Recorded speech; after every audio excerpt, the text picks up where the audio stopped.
오늘 우리가 함께 은혜를 나눌 하나님의 말씀은 신명기 11장 26절부터 32절까지 기록된 말씀입니다. 이제 우리 함께 한 목소리로 읽겠습니다.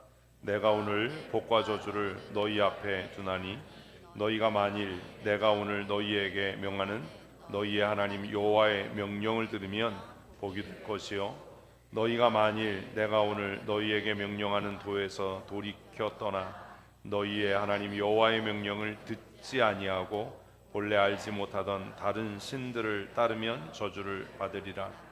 내 하나님 여호와께서 내가 가서 차지할 땅으로 너를 인도하여 들이실 때에 너는 그리심 산에서 축복을 선포하고 에발산에서 저주를 선포하라. 이 두 산은 요단강 저쪽 곧 해지는 쪽으로 가는 길 뒤 길갈 맞은편 모래 상수리나무 곁에 아라바에 거주하는 가나안 족속의 땅에 있지 아니하냐. 너희가 요단을 건너 너희의 하나님 여호와께서 너희에게 주시는 땅에 들어가서 그 땅을 차지하려 하나니 반드시 그것을 차지하여 거기 거주하리라. 내가 오늘 너희 앞에 베푸는 모든 규례와 법도를 너희는 지켜 행할지니라. 아멘. 성경을 읽어보면 첫 책인 창세기부터 요한계시록까지 관통하고 있는 우리를 향한 하나님의 뜻, 하나님의 계획이 있습니다. 세상의 시작부터 종말 그리고 그 이후에까지 하나님께서 사랑하는 하나님의 사람들, 또 하나님의 모양과 형상으로 지은 존귀한 하나님의 사람들을 향한 하나님의 뜻과 계획은 통일되고 일관됩니다. 그 계획이 뭘까요? 그 영원하신 작정이 뭘까요? 그것은 복 주시는 겁니다. 아멘. 우리를 향한 하나님의 일관되고 통일되고 불변하시는 하나님의 계획과 하나님의 예정, 하나님의 작정은 하나님의 택함받은 하나님의 사람들이 이 땅을 살아가면서 또 이 땅 이후에 하나님의 나라에서도 영원한 은혜와 복을 받는 복된 삶을 사는 것이 우리를 향한 하나님의 계획입니다. 아멘. 믿으시지요? 아멘. 저도 그렇게 믿습니다. 특별히 예레미야를 보면 예레미야서 전체는 이스라엘의 패망을 선포하는 말씀입니다. 망할 거다. 포로로 잡혀가야 된다. 패망을 선포하는 그 말씀 중에 굉장히 특이하고 놀라운 말씀이 29장 11절에 기록되어 있는데 그 내용을 보면 우리를 향한 하나님의 뜻이 얼마나 확고부동한지를 우리가 다시 깨닫게 됩니다. 우리 한번 읽어볼까요? 여호와의 말씀이니라 너희를 향한 나의 생각을 내가 아나니 평안이요 재앙이 아니니라 너희에게 미래와 희망을 주는 것이니라. 아멘. 내용과 상반되잖아요. 예레미야 전체는 뭘 선포한다고요? 멸망이요. 이스라엘의 함락이요. 예루살렘의 함락을 선포합니다. 너희 다 포로로 잡혀갈 거야. 처참하게 죽임을 당할 거야. 하나님의 징계와 하나님의 심판이 곧 임할 거야 라는 심판의 내용이, 저주의 선언이 예레미야 처음부터 끝까지를 채우고 있어요. 그리고 그 말씀대로 예레미야 마지막 부분에 가면 이스라엘은 결국 포로로 끌려가게 되죠. 이스라엘은 처참한 멸망을 맞이합니다. 그런데 그 예레미야의 한복판에 29장에 그 멸망과 심판이 선포되는 과정에서 하나님께서 하나님의 백성 이스라엘을 향한 하나님의 진심을 이야기하시는데 이해가 잘 안 되잖아요.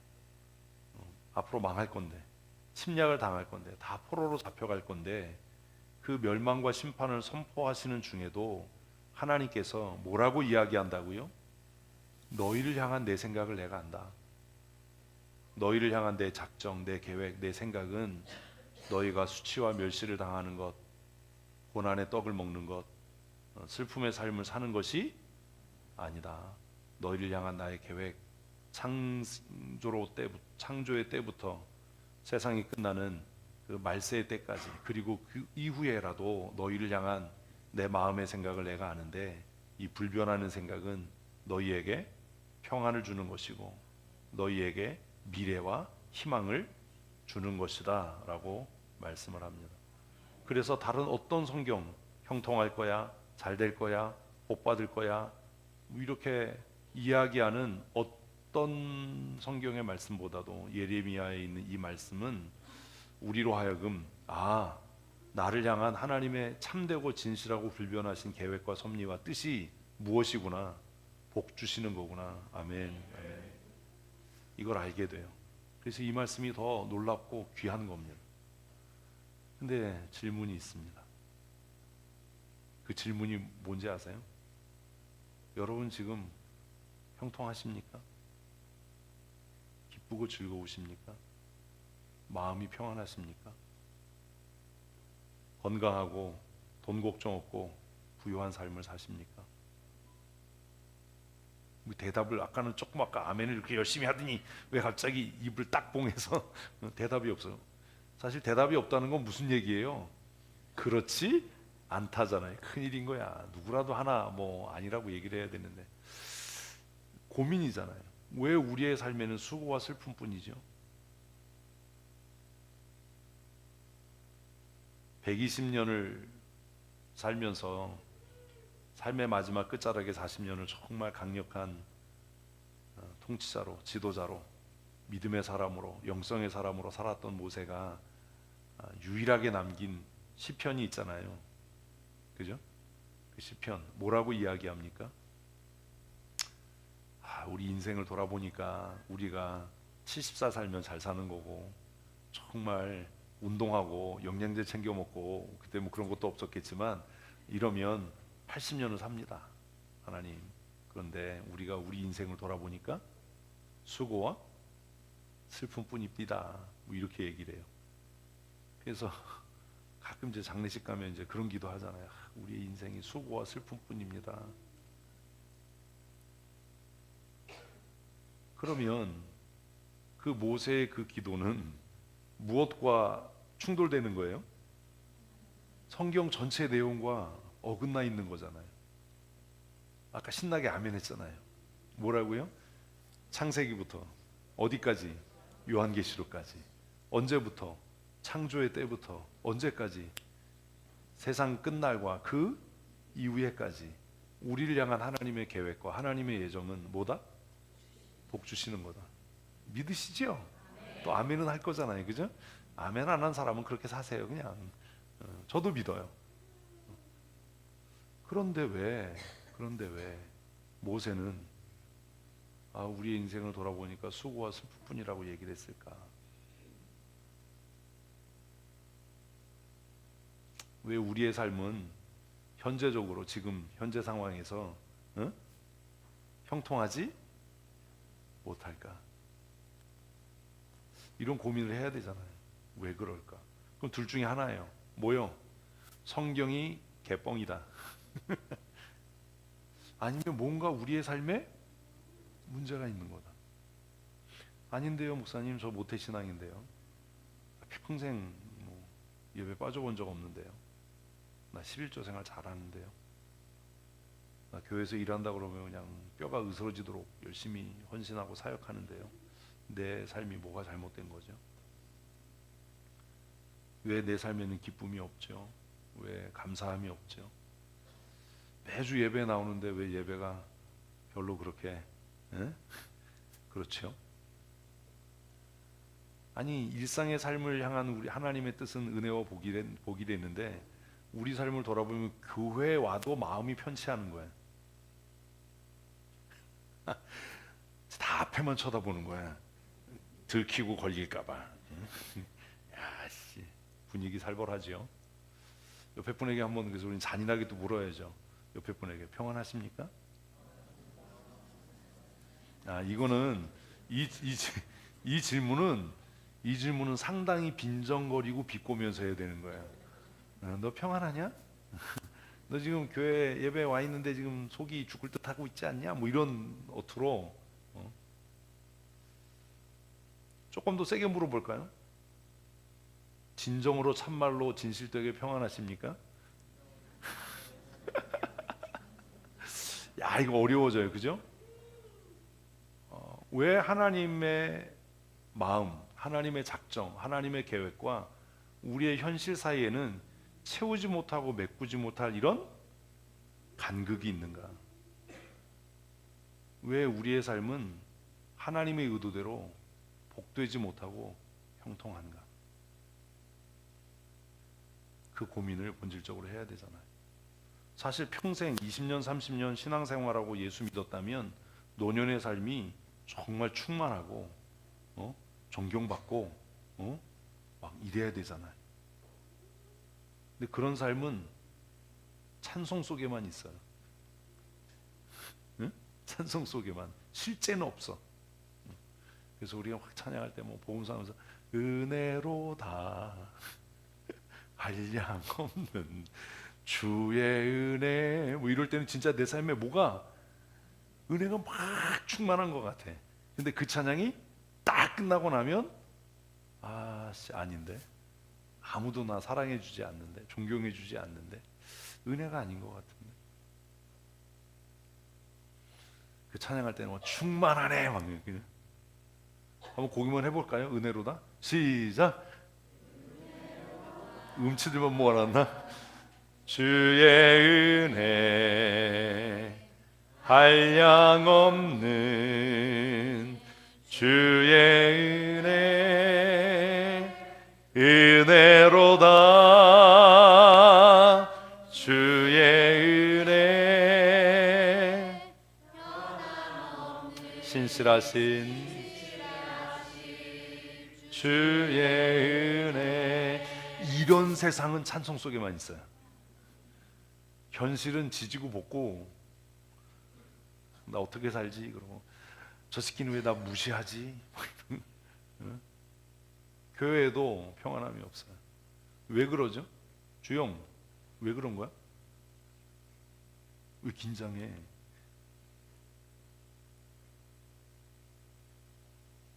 왜 그럴까요? 하나님이 무능해서인가요? 그럼 하나님께서 거짓말한 건가요? 아니잖아요. 뭐가 문제죠? 문제는 딱 하나예요. 같이 읽어보십시다.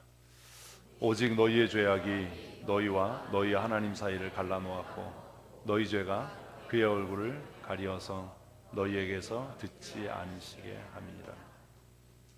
우리의 신앙이 역동적이지 못하고 점점 바리새화돼가고 예수를 믿는 그 시간들이 많아지고 예배의 총량적인 부피가 커질수록 왜 형식적이고 타성에 젖은 신앙의 삶을 살게 되냐 하면 내 삶이 복되지 않은 거라는 걸 내가 아는 겁니다. 평생 살아보면서 돈 걱정을 멈춘 일이 없는 겁니다. 그래서 말씀을 묵상하면서 무엇을 먹을지 입을지 마실지 염려하지 마라 라고 하면 하나님이니까 그렇게 얘기하지 실제로는 안 그래요. 뭘 돈을 벌어야 먹고 사는데 일자리도 없고 취업도 안 되고 나 어떻게 살아야 될지 참 막막해요. 하나님 왜 내 기도 안 들어주시죠? 나를 향한 하나님의 계획과 생각이 복주심이 있는데 내 삶은 왜 점점 공허해져 가죠?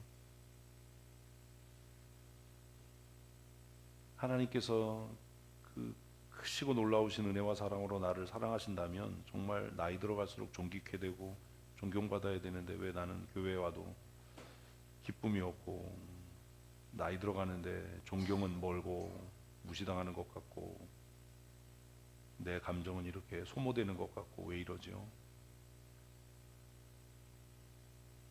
하나님 안 계신 거 아니에요? 이런 의문들이 우리 안에 이렇게 연기처럼 스물스물 휘어올라오는 것 아닙니까? 나는 너희를 치료하는 여호와라고 말씀하셨는데 왜 나는 맨날 아프죠? 금도 내 것이고 은도 내 것이라고 말씀하셨는데 왜 나 가난하죠? 신명기 28장에 그렇게 하나님 어디로 가든지 형통하고 들어와도 복을 받고 나가도 복을 받고 떡반죽 그릇과 니네 집에서 키우는 짐승의 새끼까지 복을 주시겠다라고 약속하셨는데 짐승의 새끼는 고만두고 내 자식도 복을 못 받는 것 같은데 내 인생은 왜 그러죠? 신명기 읽어보면 네가 짓지 않은 집에 살게 하고 파지 않은 우물 먹게 하고 심지 않은 포도나무와 감람류로 네 삶의 기쁨이 쾌락이 충만하도록 하겠다고 말씀하시는데 왜 내 인생이 이렇게 재미가 없지요? 그런 원망들이, 그런 불편함들이 우리 안에 있지 않습니까? 근데 성경은 우리에게 너무나 선명하고 명확하게 얘기한다는 거예요. 뭘요? 그 원인이 바로 네 죄 때문이다. 너의 죄 때문이다.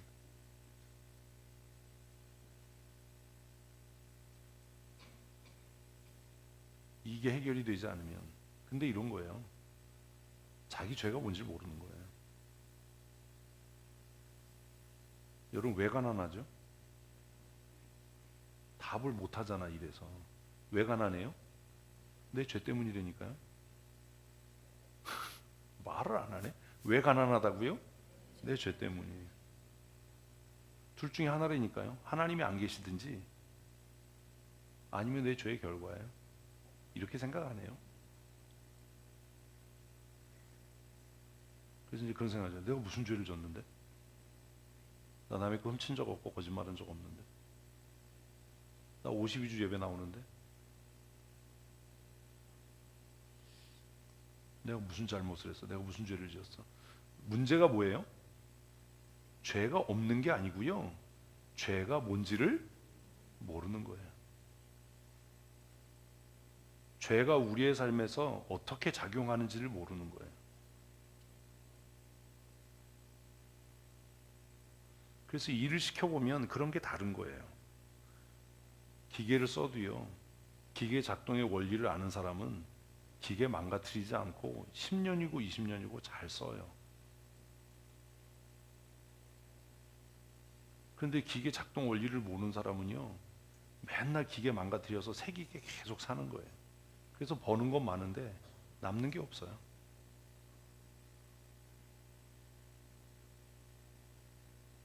작동 원리를 배우는 게 귀찮거든요. 아니 내가 그냥 이것만 하면 되지. 이거 하는데 공구가 필요한 거지. 공구 작동 원리를 내가 뭐하러 알아야 되냐.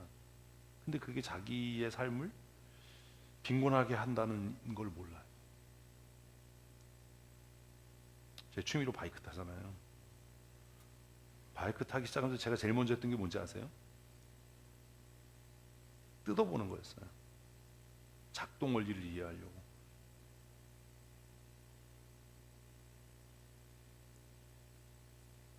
일단 분해하는 거죠.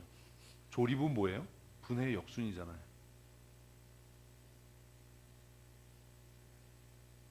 그러니까 제일 싼 것, 이건 뭐 거의 뭐 수리가 불가능해. 이런 거를 사와도 그 원리를 이해하면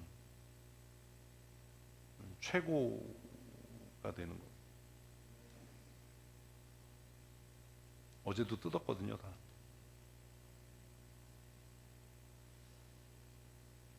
아마 정비 공장에 갔으면은 뭐 100만 원 이상 들었을 거예요. 처음 해보는 거잖아요. 뜯어서 원리를 이해하고 뭐가 문제인지를 알고. 근데 우리는요, 너무 슬픈 게 뭐냐면 인생을 살아가면서 인생을 살기는 사는데 뭘 몰라요? 내 인생의 작동 원리를 모르는 거예요. 아시는 분 계세요? 공부는 해요. 외워요. 지금 여러분들이 큐티가 안 되는 이유가 뭔지 아세요? 제가 늘 얘기하잖아요. 3학년 2학기 국어 실력이면 된다. 근데 자존심 엄청 상하잖아요. 대학 나오고 뭐 했는데. 왜냐하면 공부를 하긴 했는데 뭐 한 거예요? 딥다 외우기만 한 거예요. 원리를 고민하지 않은 거예요. 글이 쓰여지는 원리, 글이 읽혀지는 원리, 그 글이 전달될 때 어떻게 작용하고 작동하는지, 읽는 사람과 쓰는 사람에게. 그런 원리가 있잖아요. 그 제가 여러 번 얘기했는데 미스터 선샤인이라고 하는 그 드라마를 보면 야 정말 글을 잘 썼다. 왜 그런 생각을 해요? 작가는요 많은 말을 하지 않아요. 배우들에게 많은 말을 하게 하지 않아요. 굉장히 절제된 언어를 쓰게 해요. 근데 그 작가는 뭘 알고 있어요? 그 짧은 단어가 배우의 입을 통해서 이렇게 토해질 때 그 단어들이 어떻게 작동하는지를 알고 있는 거예요.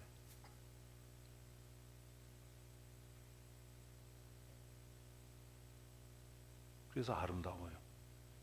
지저분하지 않고 너저분하지 않고 글의 작동 원리를 알고 쓰는 거죠. 나이가 60이 됐어요. 뭐가 슬퍼요? 인생이 어떻게 사라지는지 그 원리를 모르고 사는 거예요. 열심히 일하면 최선을 다하면 되는 줄 알고 그냥 그렇게 사는 거예요. 자기 인생을 돌아보니까 열심히 안 산 날이 없어요. 최선을 다하지 않은 날은 없었어요. 그죠? 그래서 억울해요. 왜 억울해요? 최선을 다한 날이 없었고 열심을 내지 않은 날이 없었는데 가난해요.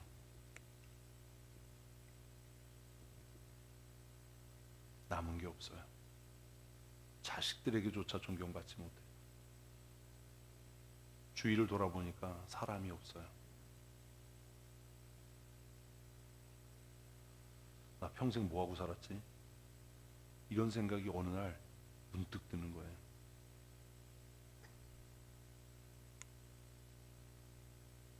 사람은 돈으로만 못 살잖아요. 돈 있으면 행복할 것 같지만 제일 불쌍한 사람이 뭐예요? 돈밖에 없어잖아요. 응? 돈밖에 없어. 근데 돈밖에 없는 사람보다 조금 더 불쌍한 사람이 있어요. 뭔지 아세요? 돈도 없어요. 야, 돈도 없어. 이거는 진짜, 아우 진짜. 제일 최고가 뭔지 아세요? 돈도 있어요. 돈도 있어. 나 기쁨도 있고 명예도 있고 존경도 있고 건강도 있고 뭣도 있어? 돈도 있어. 최고잖아요. 최고의 삶. 최고의 삶을 사십시오. 그런데 안 될 겁니다. 왜요? 인생의 작동 원리를 모르니까요.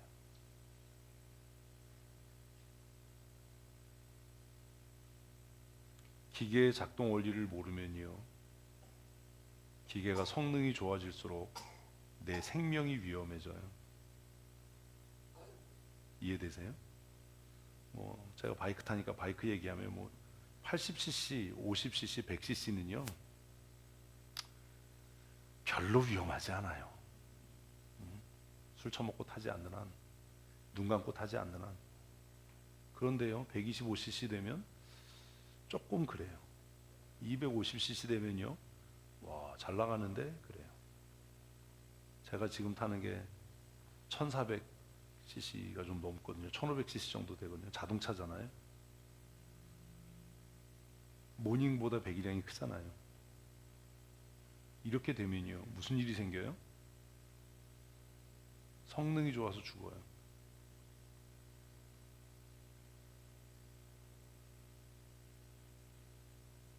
제어가 안 돼요. 그래서 서서히 단계를 밟아가는 거예요. 125cc 타다가 지난번에 탔던 700cc 한 2, 3년 타다가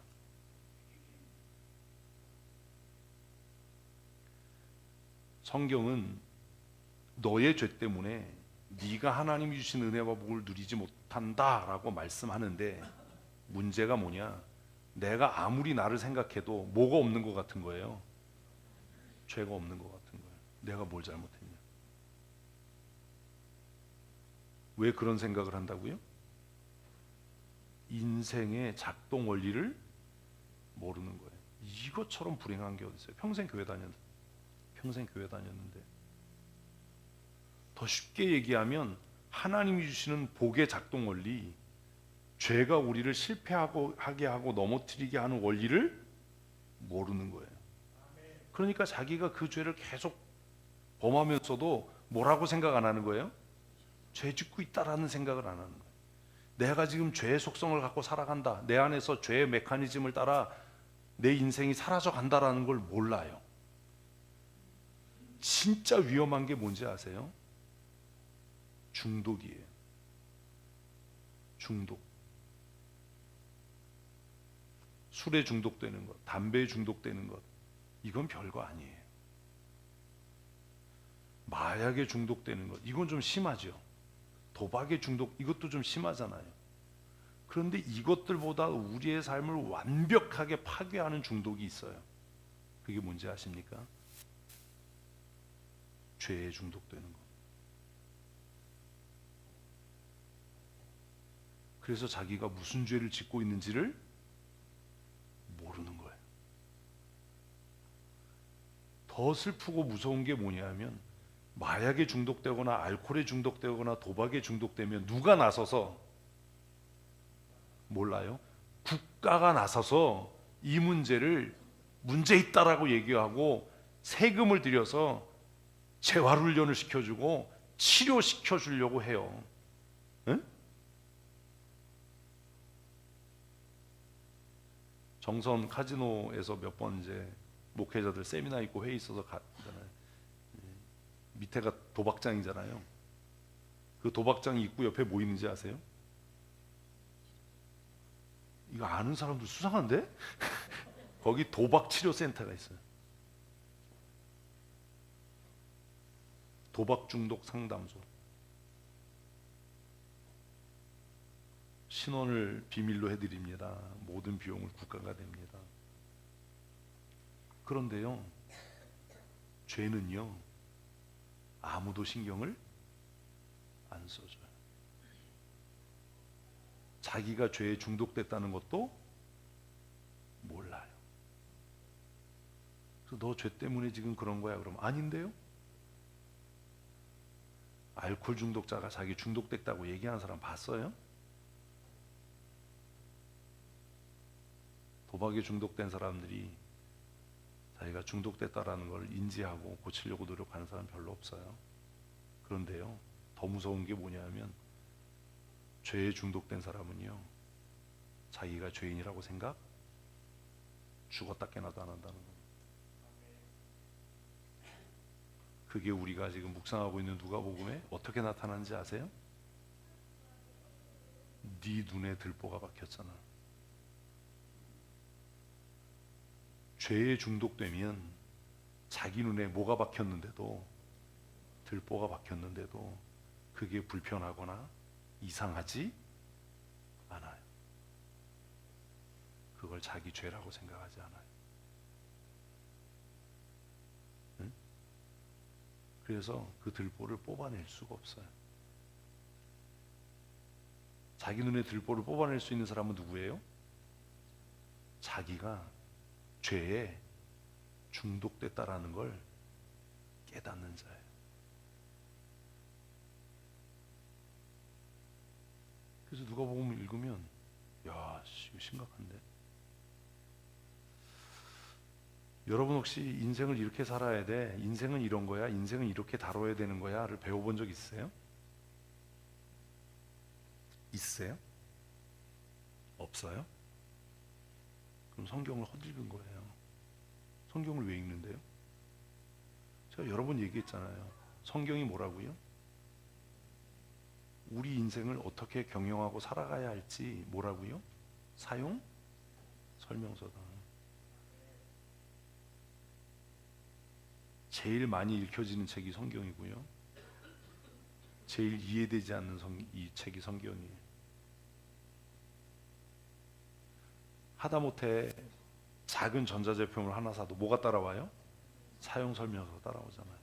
하나님께서 우리 인생을 존귀하게 만드시고 사용설명서를 안 주셨을까요? 이런 생각을 안 하잖아요. 성경이 내 인생의 사용설명서라고 생각해 본 적 있으세요?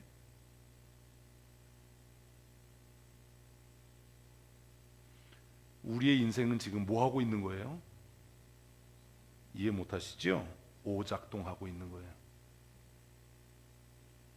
우리의 인생이 하나님이 설계한 설계의 목적대로 그 사용 설명서대로 사용되어져 왔다면 우리는 반드시 어때야 돼요? 복 있는 삶을 살아야 돼요. 왜요? 아까 말씀드렸잖아요. 창세기부터 요한계시록까지 세초부터 새말까지 이 세상을 창조하신, 우리를 창조하신 하나님의 계획, 하나님의 창조 의도, 하나님의 예정, 하나님의 섭리는 뭐다? 복주심이다. 그러니까 우리의 인생이 정상적으로 작동했다면 뭐가 돼야 된다고요? 나는 가장 복 있는 사람이 돼야 되는 거예요. 무엇을 먹을까 입을까 마실까를 염려하지 않는 삶을 살고 있어야 되는 거예요. 날마다 치료하시고 회복해 하시는 하나님을 경험하는 삶을 살아야 되는 거예요. 모든 나라와 민족 위에 뛰어나게 하시겠다라고 말씀하셨으니까 어디로 가든지 존경받는 사람이 됐어야 되는 거예요. 왜요? 신명기 28장에 머리가 되고 꼬리가 되지 않고 위에 있고 아래 있지 않게 하겠다고 약속하셨는데 왜 그렇게 못 사냐라는 거죠. 이건 물건을 만든 사람의 과실이 아니라 뭐예요? 사용자 부주의예요. AS가 안 되는 경우가 있잖아요. AS 안 되는 경우가 뭐예요? 사용자 과실이에요. 아무리 우리가 하나님 복 주세요, 좋은 직업 주세요, 안정적인 직업을 주세요, 돈 걱정하지 않게 해주세요, 아무리 기도해도 그 기도는 응답될 가능이 0%예요. 왜요? 돌아오는 답이 뭐라고요? 이건 사용자 과실이야. 네가 네 인생을 잘못 경영한 거야. 그게 우리가 아까 읽은 말씀이에요.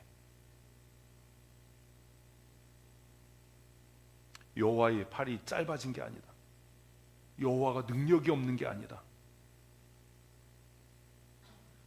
너와 나 사이에 뭐가? 죄가 틈을 내고 죄가 담이 돼서 내가 네 기도를 안 듣는 거예요. 근데 마귀는 계속 우리의 죄는 우리에게 뭐라고 이야기하냐면, 야, 죄 안 짓는 사람이 어디 있어? 그 네가 무슨 죄가 있어? 그러니 뭐해? 기도해. 기도해도 안 된다니까요.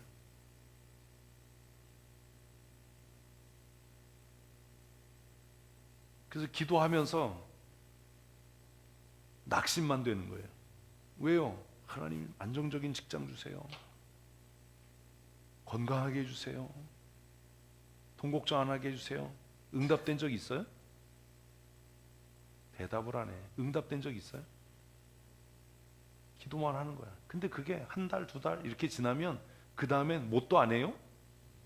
기도도 안 해요. 왜? 해보니까 해결되는 거 없더라. 야, 그럼 직장 보러 나가서 내가 사람 만나서 알아보는 게 낫지 기도한다고 해결이 되냐? 기도 안 해요. 이제 기도하기보다 수첩 찾아서 전화하고 사람 만나고 무슨 뭐 이런 거 원하지 기도하려고 하지 않아요. 왜? 응답된 일이 없거든. 기도해도. 그런데 그렇게 해서 응답돼 본 사람은 뭐 하지 않아요? 전화번호 뒤지지 않아요. 사람 만나지 않아요. 어디 가서 일자리 얻을까 고민하지 않아요. 뭐예요? 기도해요. 그 이 두 사람의 차이가 뭐냐라는 겁니다. 왜 목사는 기도해라라고 얘기하는데 왜 여러분들은 들으면서 에이 목사님이니까 저렇게 얘기하는 거야. 기도한다고 무슨 일자리 생기겠어. 내가 사무실 나가서 알아보든지 뭐 사람 만나든지 뭐 그래야 이게 해결되지 뭐 되겠어? 됩니까?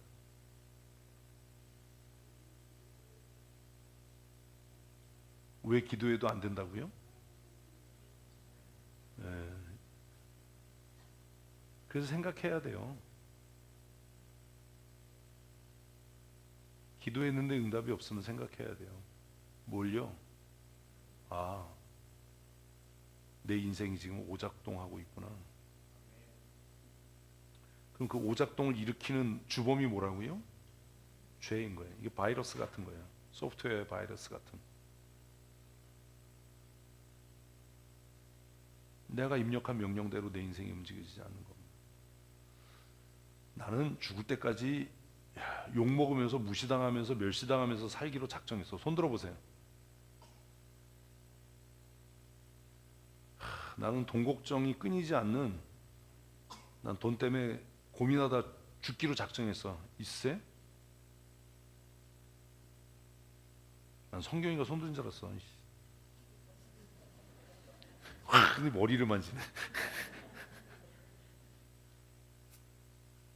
난 죽을 때까지 골골골 그냥 아프다가 죽을 거야. 이렇게 결정하신 분 계세요? 없잖아요. 근데 왜 우리 인생은 그 방향으로 가죠?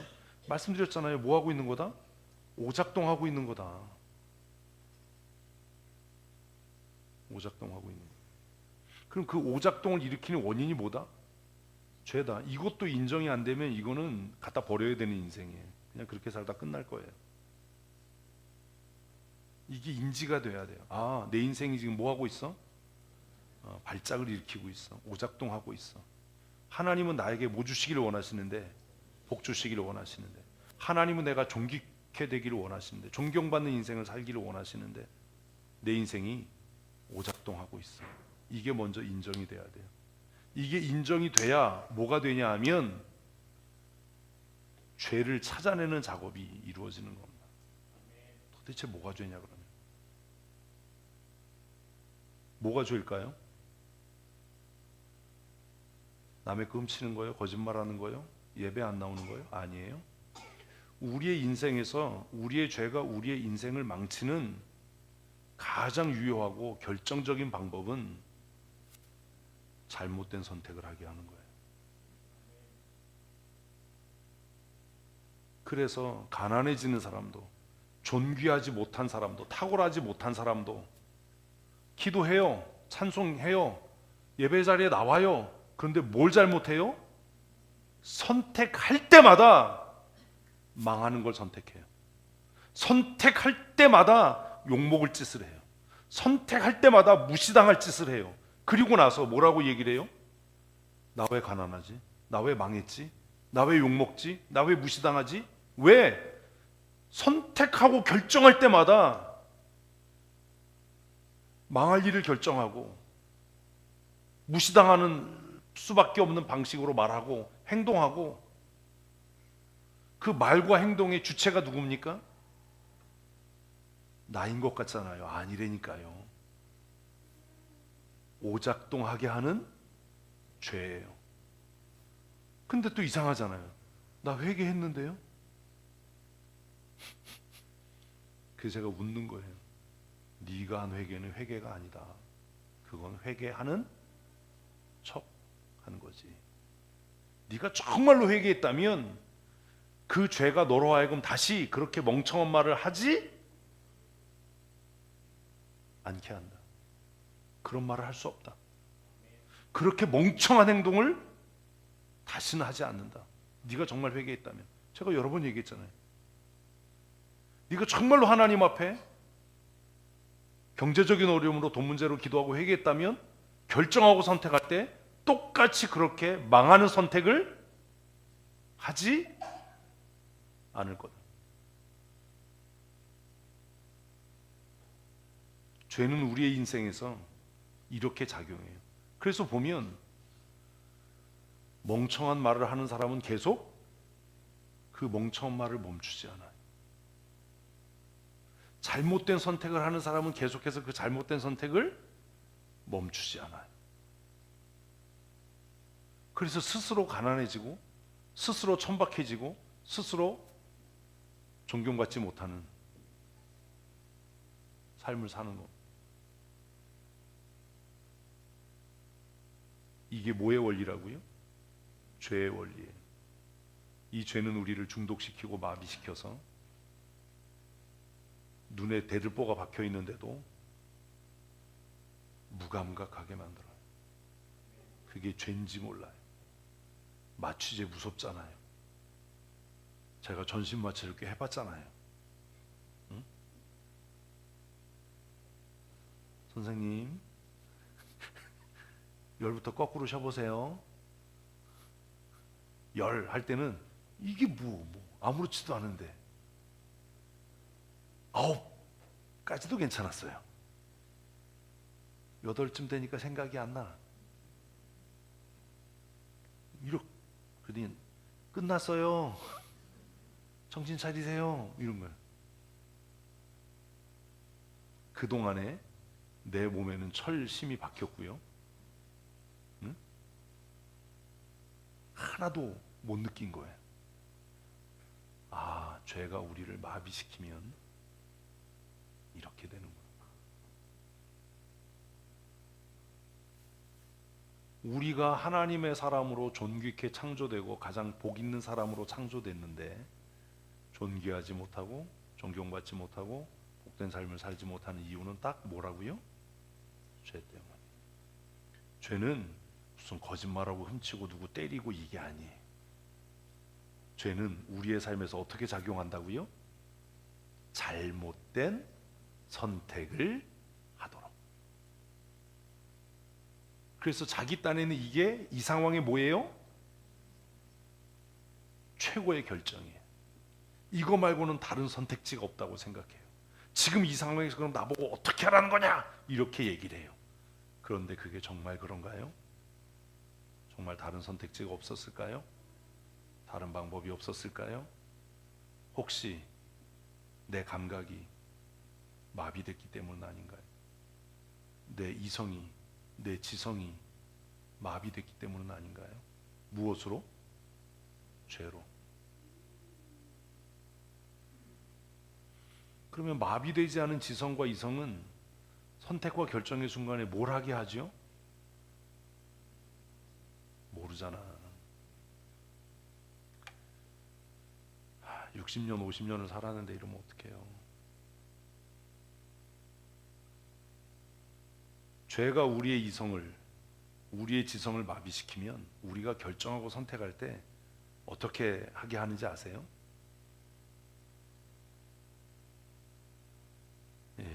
이러니 어떡하지 이걸?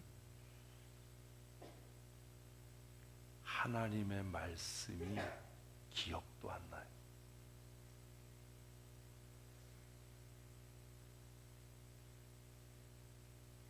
그래서 죄는 우리가 결정하고 선택할 때 뭘 얘기하게 해요? 상황, 내 처지, 지금의 현재.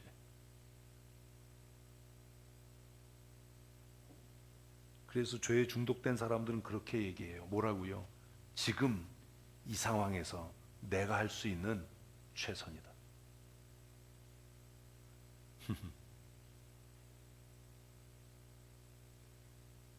이해되십니까? 그러나 죄로부터 자유케 된 사람, 정말로 통회하고 자복하고 회개한 사람은 선택과 결정의 순간에 뭘 생각한다고요? 성경은, 하나님의 말씀은, 하나님의 뜻은. 지금 여러분의 결정과 선택의 순간을 생각해 보면 알 수 있어요.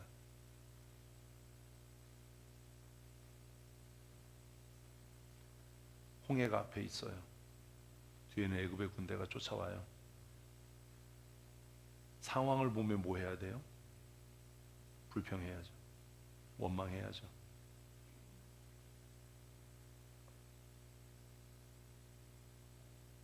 죽음의 길로 가는 겁니다. 그러나 그 상황에서 앞에 홍해가 있고 뒤에 뭐 누가 쫓아오든지 말든지 뭘 생각하면? 하나님의 말씀을 생각하면. 그래서 죄에 중독된 사람들은 늘 그 얘기를 해요. 조금 아까까지 기도해요. 여러분 이게 얼마나 슬픈 얘기인지 아세요? 기도한다고요. 기도해. 그리고 막상 결정하고 선택할 때 되면 뭘 얘기를 해요? 전문가의 의견을 듣자. 기도 뭐하러 했는데?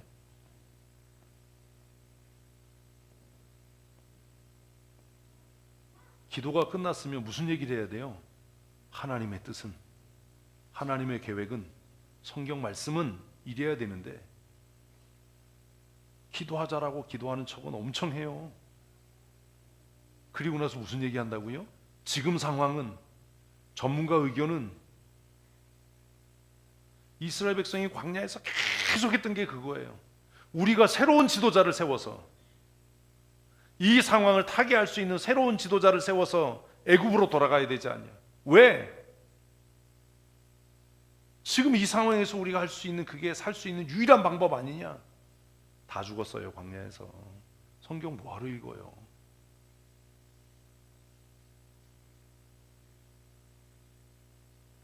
제가 수도 없이 얘기했잖아요. 전문가 타령하지 마라.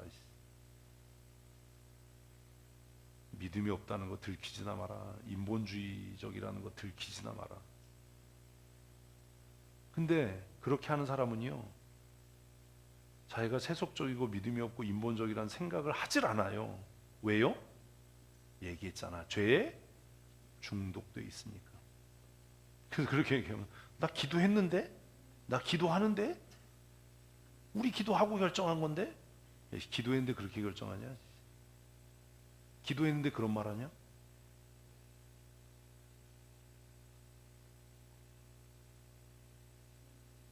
우리의 인생이 하나님의 계획과 섭리와 뜻과 다른 방향으로 가는 이유는 이미 우리가 오랜 동안 어디에 죄에 중독돼 살아서 선택하고 결정하지 않을 때는 멀쩡해요. 응? 선택하고 결정하지 않을 때는 찬송도 하고 기도도 하고 성경도 읽고 큐티도 하고 막 다 해야 할 거. 그때는 마귀가 아무 말도 안 해. 잘한다. 그래, 계속해라. 큐티도 하고 성경도 읽고 기도도 하고 아멘도 하고 너 할 거 다 해라. 그런데 너는 절대로 결정하고 선택할 때 뭐대로 못할 걸? 성경대로 못할 걸. 왜? 나에게 중독돼 있으니까.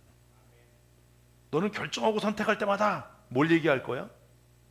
지금 내 상황이 돼봐라. 지금 내 입장이 돼봐라. 넌 그 얘기할 걸. 그리고 우리는 그렇게 살아왔어요. 그래서 이렇게 된 거예요.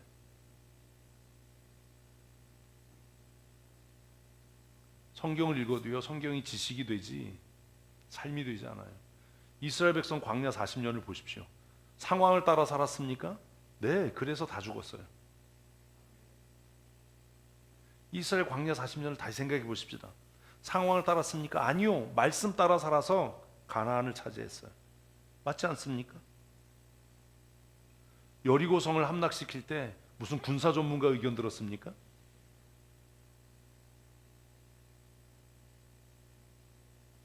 기드온이 전쟁할 때 무슨 전략을 세웠나요? 뭐하러 읽어요, 성경을? 아니, 어떻게 소리 지른다고 성이 무너지냐고요. 요즘에 아마 제가 우리 교회에서 우리 소리 질러서 교회 철거합시다 이러면 목사님 미쳤어요? 철거 전문가 불러와야지. 그러지 않겠어요? 하나님께서 일하시고 역사할 때까지 그냥 기도하고 기다려라. 아니요, 나는 사람 만나서 알아볼 거예요.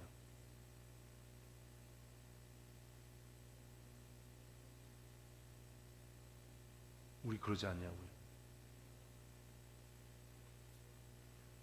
사람을 죽이고 거짓말하고 남의 그 훔치는 게 죄가 아닙니다. 죄는 뭐 할 때마다 무언가를 결정하고 무언가를 선택할 때마다 우리로 하여금 뭐 하게 한다고요? 오작동을 일으키게 해요. 우리 이제까지 다 경험한 거예요. 교회 지도자를 세웁시다. 그러면 성경의 기준은, 성경의 말씀은, 하나님의 말씀은 이래야 되는데 뭘 얘기를 한다고요? 상황은.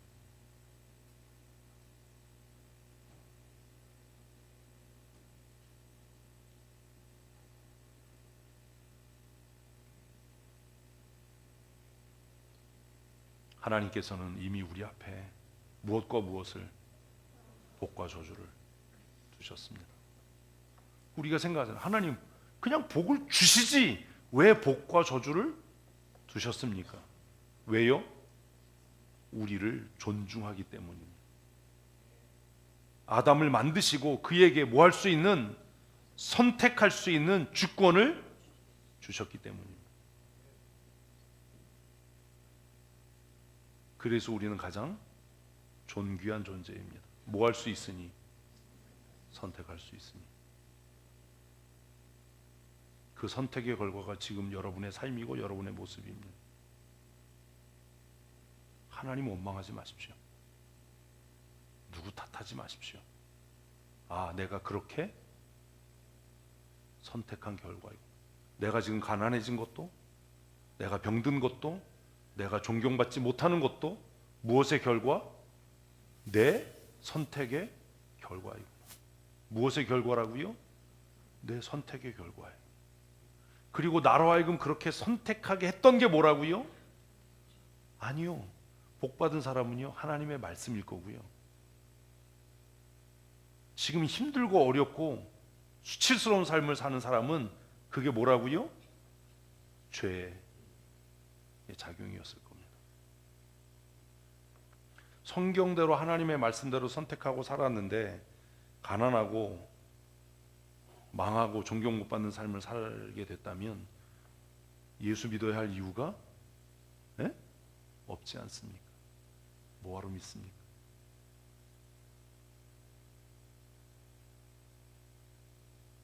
그렇잖아요. 논리적으로. 그래서 이 시점에서 생각해 봐야 되는 거예요.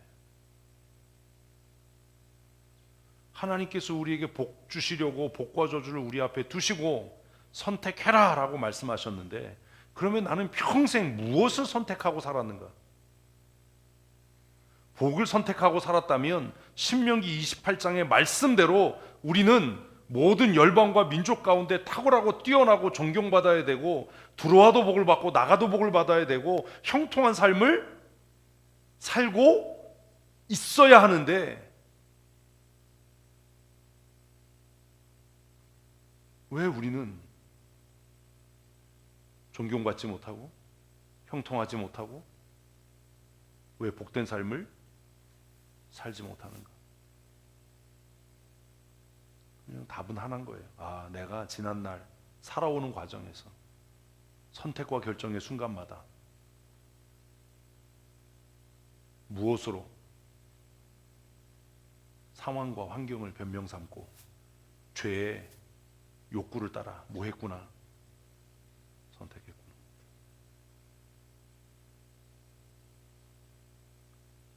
이걸 깨달아야 회개가 시작되고, 회개가 시작돼야 새로운 삶이 시작되는 거예요.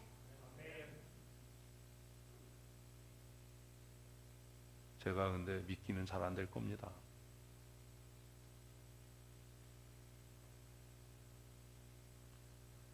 오늘 주일학교 아이들이 예배를 주관해서 예배를 합니다. 제가 청년들한테 그런 얘기를 해요. 야, 지금 가난해서 불편하지, 지금 힘들지, 근데 그건 니네 죄가 아니다. 그건 너희 부모가 잘못된 선택을 했기 때문에 너희가 힘든 거다. 근데 내가 바라는 건 너희들의 자녀들은 그러지 않았으면 좋겠다.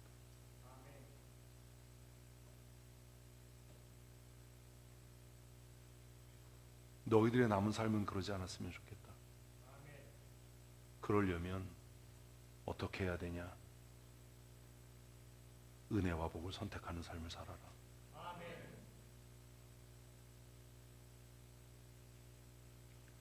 대학에 진학하는 두 아이들에게 제가 얘기했다고 그랬잖아요. 기도하면서.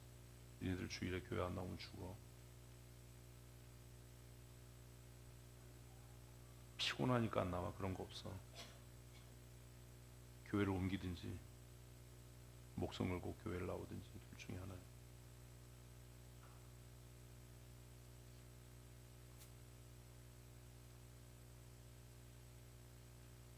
둘 중에 하나잖아요. 논문을 써야 되는데요. 개소리 하지 마라. 나 신방하면서 논문 썼다.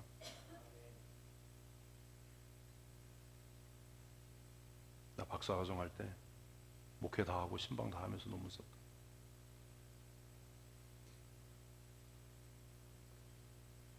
남 얘기니까 우스워 보이지.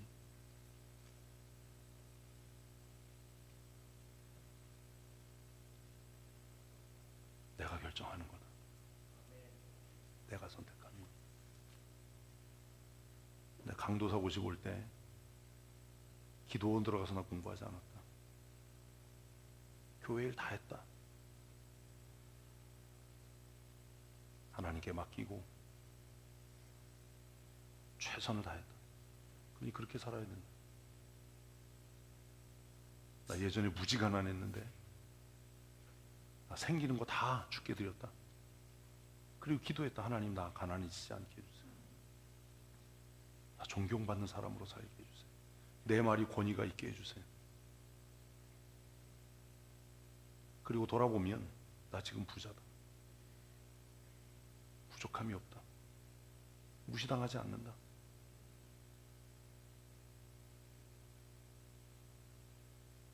하나님의 약속은 한치의 오차도 없다.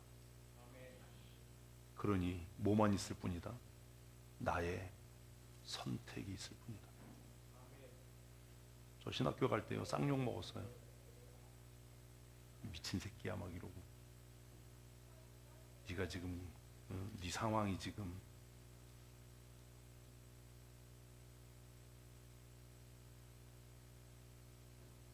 우리는 끊임없이 선택하고 결정하고 살아갑니다. 그리고 머지않아서 그 선택과 결정의 열매를 따게 될 겁니다. 잊지 마십시오.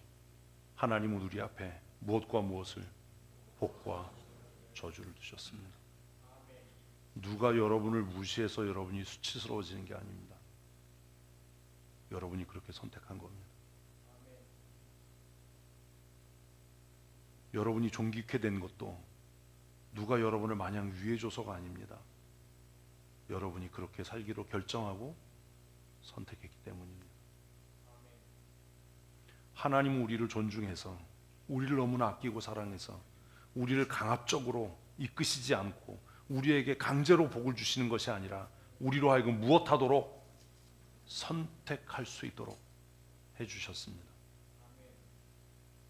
그런데 그 결과가 우리의 미련함과 악함 때문에 우리의 삶에 슬픔과 근심과 수치스러움과 저주가 된 겁니다. 인생의 중요한 시기에 있는 우리 자녀들에게 그래서 우리 지금 어떻게 예배할까를 잠시 멈추고 어떤 인생을 살아가야 할까? 내 인생은 무엇의 결과다? 내 선택의 결과. 성경은 우리에게 하나님의 말씀을 따라 선택하라고 말씀합니다. 27절 있습니다. 너희가 만일 내가 오늘 너희에게 명하는 너희 하나님 여호와의 명령을 들으면 복이 될 것이요. 뭐라고 이야기했다고요? 제가 그 얘기했잖아요. 우리 교회 진짜 징그럽게 말 안 듣는다. 하나님은요, 여러분에게 직접 말씀하시지 않습니다. 응? 모세가 이스라엘 백성들에게 뭐라고 얘기한다고요? 내가 너희에게 명하는. 그 결국 이스라엘 백성은 누구에게 순종한 거예요? 모세에게요. 모세에게. 정신 나간 성도들이 그런 얘기합니다. 나는 하나님 말씀 잘 들어요. 목사님 말이 하나님 말은 아니잖아요. 맘대로 살아라, 네 맘대로. 하나님이 너한테 어떻게 말씀하시디? 꿈에. 기독교 방송 보는데 그런 일은 없다. 제가 힘들고 어려워도 봄신방, 가을신방을 하는 이유가 뭔지 아십니까? 하나님은요, 여러분의 삶과 여러분의 가정에 하실 말씀이 있으면 저를 통해서 하시겠지 다른 교회 목사 통해서 하시겠습니까?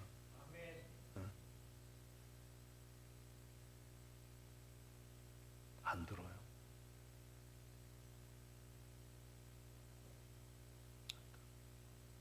무슨 말을 했는지도 기억도 안 해요. 들었다면 그렇게 안 살겠죠. 그게 1년, 2년, 3년, 4년, 5년, 10년 이렇게 되면요, 제 마음에도 변화가 생겨요. 무슨 변화가 생기겠어요? 신방을 위해 준비합니다. 한 2달 전부터. 응? 그래서 제가 빨리 일정을 정해라라고 얘기를 하는 거예요. 그래야 기도하고 준비할 거 아니에요. 기도합니다. 그럼 하나님께서 이 가정에는 이런 말씀을, 그럼 제 마음에 무슨 생각이 들겠어요? 아버지, 어차피 안 들어요. 어차피 안 들어요. 하나님이 그렇게 안타까운 마음으로 저에게 감동하셔서 전하게 해도 어차피 안 들어요. 그러니 저도 이 가정을 위해서는 수고하지 않으랍니다. 어차피 안 들을 걸 뭘.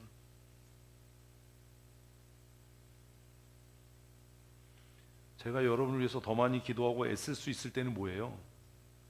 듣는 신용이라도 하든지 듣고 있을 때 더 많이 기도하고 더 많이 하나님 앞에 말씀을 구하고, 하나님 이 가정을 위해서 하나님께서 하시고자 하시는 말씀이 무엇인지 깨닫게 해주십시오. 이렇게 신방을 준비할 거 아닙니까? 응? 근데 제 마음에 어차피 안 들어요. 하나님 가라고 해서 가긴 가는데요, 어차피 안 들어요. 그렇게 되면 신방받는 여러분도 기대 없이 신방을 받게 되고, 신방하는 저도 뭐 없이, 기대 없이 신방하게 되는 거예요. 그럼 그건 종교 행사가 되는 거예요. 방 치우는 게 문제가 아니잖아요. 치우지도 않잖아. 한 방에다 쓸어넣지. 열어보지 마세요. 꼭 열어보고 싶어.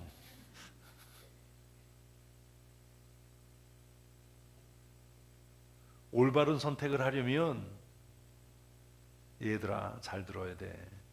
올바른 선택을 하려면 일단 뭐 해야 된다고? 목사님 말씀을 잘 들어야 돼. 한글 몰라? 어? 예배 시간에 졸지 마라, 딴짓 하지 마라 그러면 정신 차려야 되는 거고, 목사님이 너희들에게 지각하지 마라 그러면 정신 차려야 되는 거고, 예배 시간에 핸드폰만 좀 죽는다 그러면 핸드폰을 멀리 해야 되는 거고, 그런 거지. 그렇게 징그럽게 말을 안 들으면 목사님이 너희들 위해서 기도를 하겠어? 응? 시험 기간인 거 몰라? 시험 기간에도 교회 나와라 그러면 나와서 앉아 있으면 얼마나 너희들 위해 더 기도하겠어. 하나님 이렇게 순종하는 아이들에게 지혜와 명철을 주셔서 시험에 꼭 나올 것만 공부하게 해주시고, 찍어도 정답을 맞추게 해주시고, 답 사이로 가는 그런 아주 이런 일들이 생기지 않게 해주시고,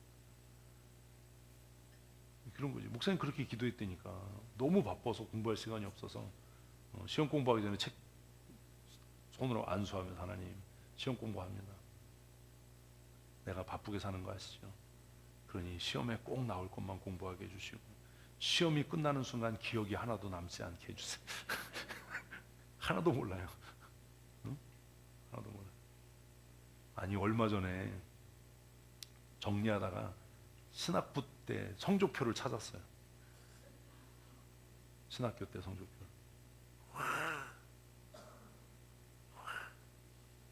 공부 좀 했는데,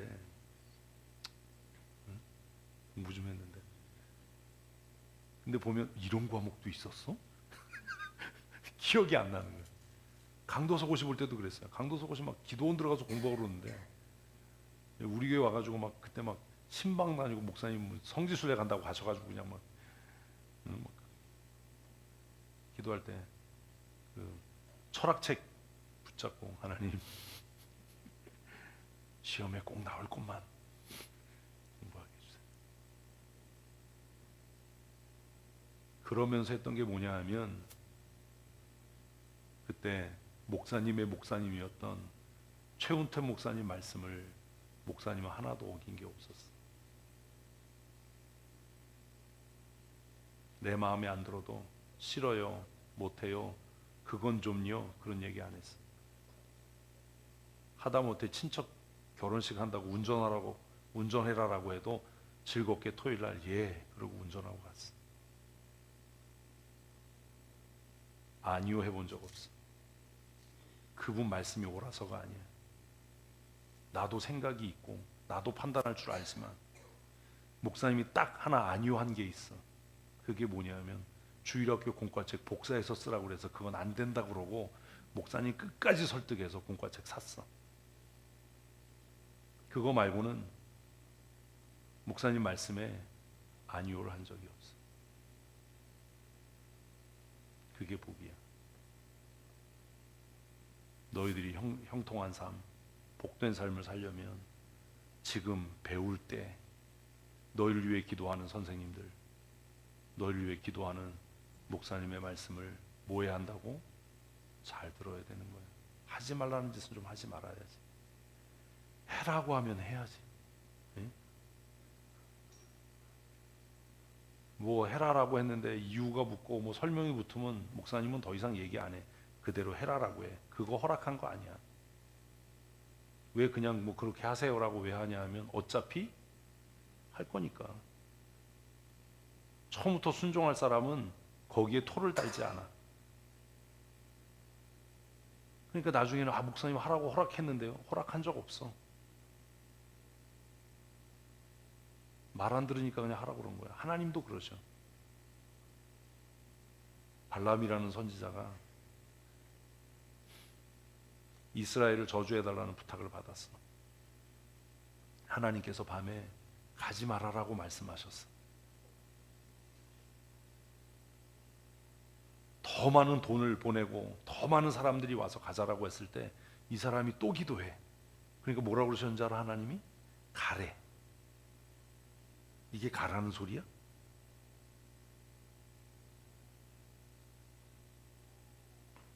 순종은 한 번으로 결정되는 거예요. 무슨 설명이 필요하고 무슨 납득이 필요해. 올바른 선택을 하기 위해서 해야 하는 첫 번째는 뭐? 하나님의 사람의 말을 주의해서 듣는 거예요. 내 생각과 다르고 내 뜻과 다르고 내 경험과 달라도 너희들 앞으로 신앙생활 하면서 어떤 목사님과 신앙생활 하든지 목사님이 뭐 하자고 하는데 뭐 전문가 불러서 의견 들어 이런 개소리를 하지 마라.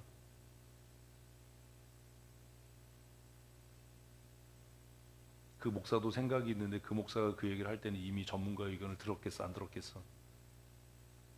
니네 담임 목사가 바보야?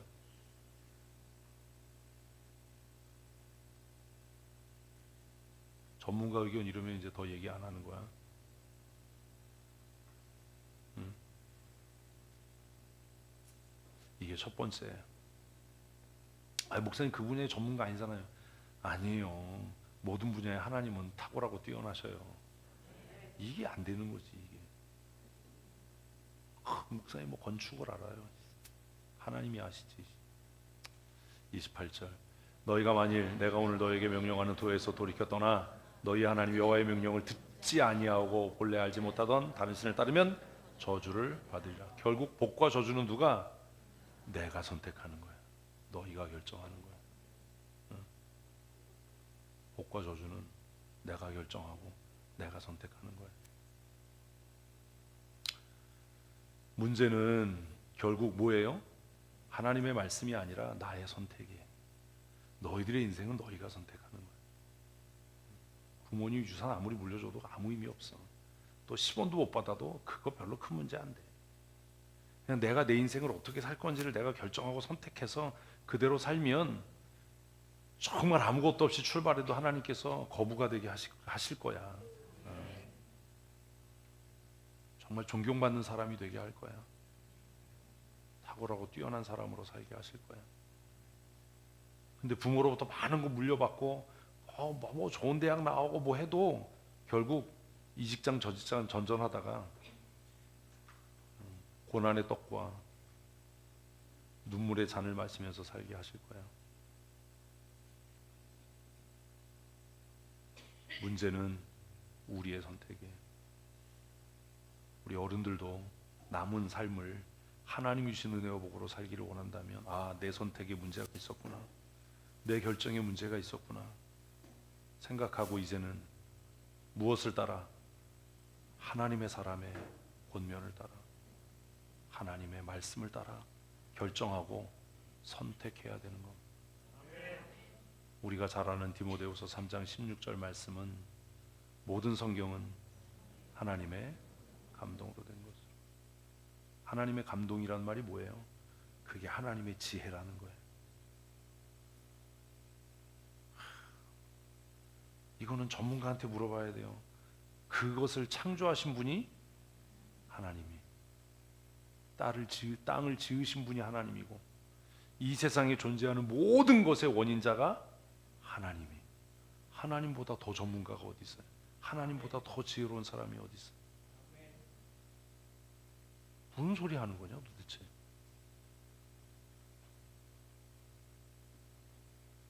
교훈과 책망과 바르게 함과 의로 교육하기에 유익하니, 이는 하나님의 사람으로 뭐라고요?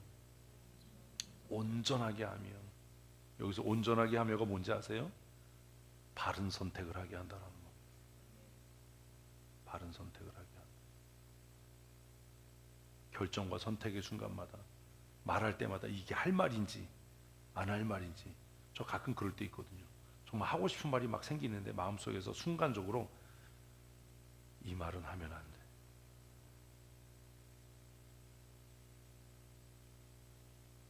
그래서 안 해요.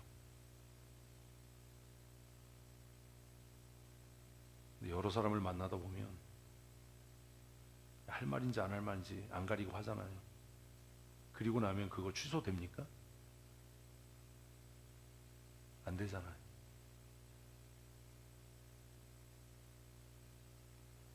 모든 선한 일을 행할 능력을 갖추게 하려 하며. 왜 목사님이 너희들에게 성경 읽어라, 큐티해라, 성경을 암송해라, 왜 그러는지 알아? 이것 때문이야. 모든 선한 일을 행할 능력을 갖추게 하기 위해서. 뭐 할 때마다, 결정하고 선택할 때마다. 주일학교 교육의 목표는 성경 지식을 얻게 하는 게 아닙니다. 너희 어른 세대는 상당히 실패했어. 성경을 뭘로 알아? 지식으로 알아. 그래서 결정하고 선택할 때 성경대로 안 해. 성경에 그냥 대문짝만하게 써 있는데도 성경대로 안 해. 왜? 성경을 아는 지식은 있는데 그게 그 사람의 세계관, 가치관이 아닌 거예요. 성경은 이렇게 얘기하지 않는다라고 얘기해도 뜻을 안 굽혀. 상황은요, 목사님, 현실은요. 그냥 내버려 두는 거예요. 주일학교 교육, 우리가 성경을 읽고 묵상하는 이유는 성경적인 무엇을 갖기 위해서? 가치관을 형성하게 하기 위해서. 그리고 성경의 가치관은 우리로 하여금 결정과 선택할 때마다 무슨 선택? 바른 선택을 할 수 있도록, 하나님의 뜻에 합당한 선택을 할 수 있도록. 너희 어른들은 이걸 못해서 늙었는데 어른은 아니고 나이 들었는데 원로는 아닌 거야. 존경받지 못하는 거야. 돈은 있는데 행복하지 못하고, 돈을 쓰면서도 존경받지 못하고, 아는 건 많은데 탁월하지 못하고, 뛰어나지 못하고, 비록 아는 게 적고 소유한 게 적어도 탁월하고 뛰어나고 행복한 삶을 살아야 되지 않겠냐. 유나야, 그치? 너도 언젠가 목사님처럼 60이 돼. 너희들이 목사님 나이 됐을 때 정말 내가 하나님의 은혜와 복으로 살았다. 경제적으로도 어렵지 않고 존경받는 인생을 살았다. 그렇게 살기를 원하냐? 아니면 나는 왜 평생 돈 걱정하고 살죠? 나는 나이 들었는데 왜 아무도 내 말을 귀하게 듣지 않지요? 누구도 나에게 왜 조언을 구하지 않지요? 내가 충고하고 조언하면 저희가 알아서 하겠습니다 라고 왜 나는 무시당하지요? 그렇게 살길 원하니? 아니면 너희들이 목사님 나이쯤 됐을 때 너희들의 후배들이, 너희들의 자녀들이 어떻게 해야 될까요? 어떻게 하면 좋을까요? 저희들에게 지혜를 말씀해 주세요. 그런 삶을 살길 원합니다. 지금 너희들이 결정하고 선택하는 거야. 이 중에도 인생의 방향이 바뀔 거야. 어떤 사람들은 정말 존귀한 삶, 형통한 삶 사는 사람도 있을 거고, 어떤 사람은 탁월하지 못하고 뛰어나지 못하고 있어도 그만이고 없어도 그만이고, 저 사람은 없었으면 좋겠다, 뭐 이렇게 되는 사람도 있을 거고, 어떤 인생을 살지는 지금 너희들이 결정하는 거야. 은수야, 알았어? 가은이도 너의 태도가 너의 인생을 결정하는 거야. 가은아, 행복하게 살고 싶지 않아? 표정이 없어. 프란체스카는. 목사님은 너희들이 목사님보다 더 탁월하고 뛰어난 사람이 됐으면 좋겠어. 정말 존경받는 사람, 사회적으로도 영향력 있는 사람. 그런데 야, 교회 안에서도 영향력이 없는데 어떻게 세상에서 인정받고 영향력이 있겠냐? 교회에서도 존경받지 못하는 사람이 세상에서 무슨 빛과 소금의 역할을 할 수 있겠냐?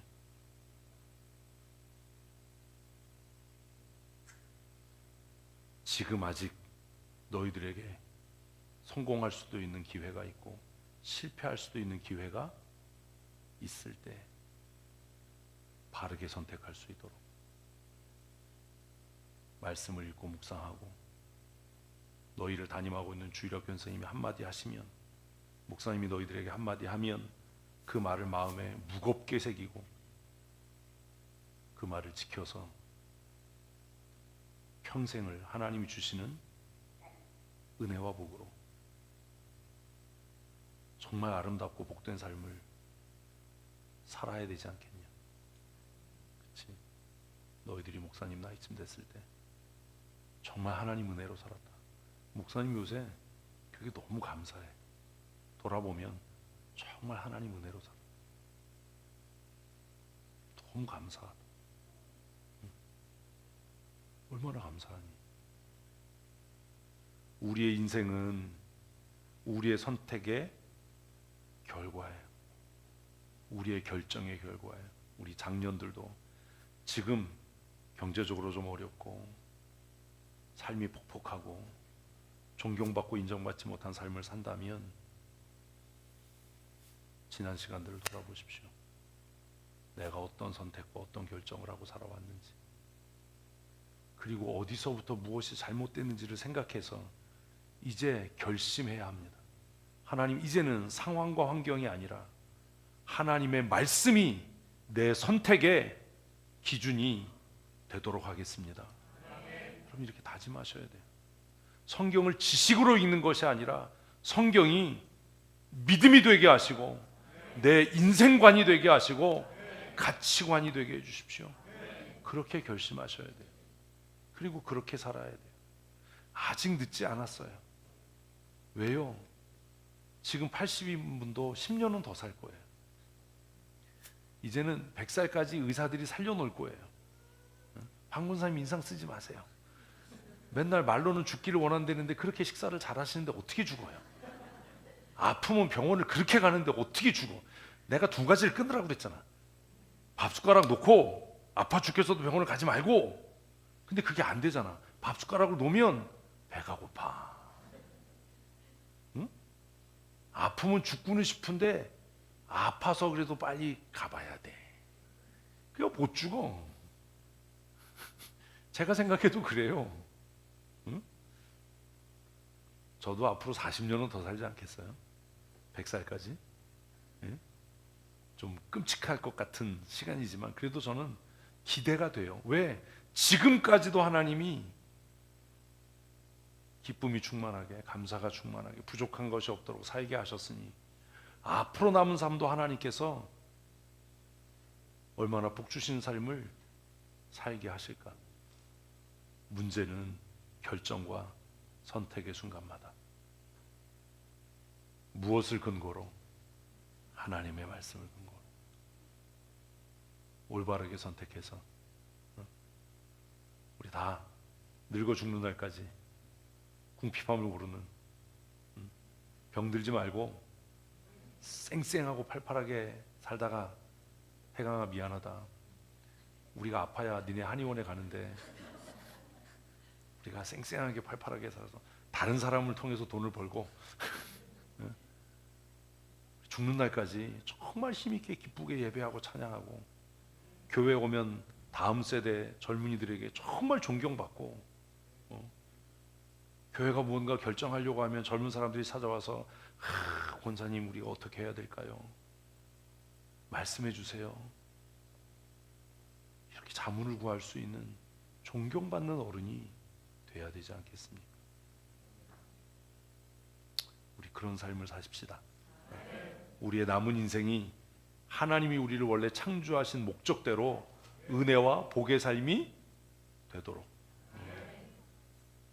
대학 가는 놈들 정신 차려라. 토요일 되면 겨 내려와야 된다. 아니면 교회를 옮겨라. 우리 교회 교적을 두고 있는 한 주일 예배 쌩 까는 거 없다. 죽는다. 낙제해도 괜찮다.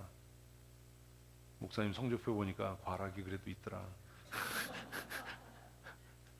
아니 4년 동안 그 출석 미달로 하나 있는 거예요. 그 정도면 잘한 거지. 깜짝 놀랐어. 내가 성적표가 이걸 내가 모아놨네. 놀랐어요. 성적표 보고 정말 하나님 은혜로 살았다. 공부가 전부가 아니고 돈이 전부가 아니고 출세와 명예가 전부가 아니고 하나님의 말씀을 따라 올바르게 선택하면 창세 때부터 새말까지 우리에게 복 주시길 원하시는 하나님께서 우리 모두에게 은혜와 복을 주실 겁니다. 나이 들어서 공허하고 무시당하고 꼬다놓은 보리자루처럼 쓸모없는 인생을 사는 것이 아니라 나이 들어갈수록 더 존귀해지고 더 아름다운 삶을 살다가 우리 천국 가십시다. 우리 박 권사님, 박 권사님 돌아가시는 날 우리 모든 성도들이 대성통곡할 수 있도록, 뭔지를 알고 아멘을 하세요. 그 대성통곡도 여러 가지예요. 성도들이 우리를 위해 기도하시던 기도의 어머니가 돌아가셨다. 우리 교회 기둥과 같은 두 분을 하나님께서 불러가셨다. 이러고 대성통곡을 해야지. 이제 그 지겨운 얼굴을 안 보게 됐으니 감사하다 이러고 대성통곡을 하고, 있으나마나 놓친 애들, 잔소리만한 놓친 애들 하나님 데려가셔서 너무 감사합니다 막 이러면 안 되잖아요. 제 꿈도 그거예요. 목회를 마치고 은퇴하고 난 이후에라도 다음 세대들이 지혜를 구하고 목사님 우리를 위해 기도해 주세요. 우리 가정을 위해 축복해 주세요. 우리를 바르게 이끌어 주세요. 이럴 수 있는 존경받는 목사로 그렇게 늙어가야 되지 않을까. 그러려면 결정과 선택의 순간마다 무엇을 따라? 하나님의 말씀을 따라 행하십시다. 3월입니다. 2월 달에 큐티를 실패하신 분들은 새로운 각오와 다짐으로 누가복음이 우리에게 주는 은혜 속으로 우리 깊이 나갈 수 있기를 축복합니다. 우리의 죄를 위하여 십자가에 높이 달려 고난당하시고 대속의 제물 되셔서 우리를 죄의 모든 오염과 죄의 저주로부터 해방하셔서 하나님의 자녀로 복된 삶 살아가게 하시는 우리 구주 예수 그리스도의 그 크시고 놀라우신 은혜와 우리를 죄악 가운데서 건지시고 죄의 저주로부터 구원하셔서 형통한 삶, 복된 삶 살아갈 생명의 길을 열어주신 우리 아버지 하나님의 크고 놀라우신 감당할 수 없는 사랑하심과 지금도 우리 안에 오셔서 깨닫게 하시고 거룩한 하나님의 사람들을 세워 책망과 권면과 위로로 바른 선택과 바른 길을 가게 하시는 성령 하나님의 강권적인 은혜와 새롭게 하시는 역사하심과 충만케 하시는 은혜와 복주심의 은총이 오늘 주 앞에 나와 기쁨으로 예배하는 사랑하는 주의 권속들 머리머리 위에와 특별히 새학년 새학기를 앞두고 하나님 앞에 스스로가 경건한 예배자임을 고백하며 오늘 예배를 주관한 우리 주일학교의 모든 사랑하는 자녀들과 그들을 위하여 수고하는 교사들 머리머리 위에와 오늘 예배를 통해 거룩한 하나님의 사람으로 선택과 결정의 순간마다 하나님의 뜻을 따라 결정하고 선택하여 형통한 삶, 은혜의 삶, 복된 삶 살아가기로 다짐하는 사랑하는 주의 권속들 머리머리 위에 영원토록 함께 있을지어다. 아멘.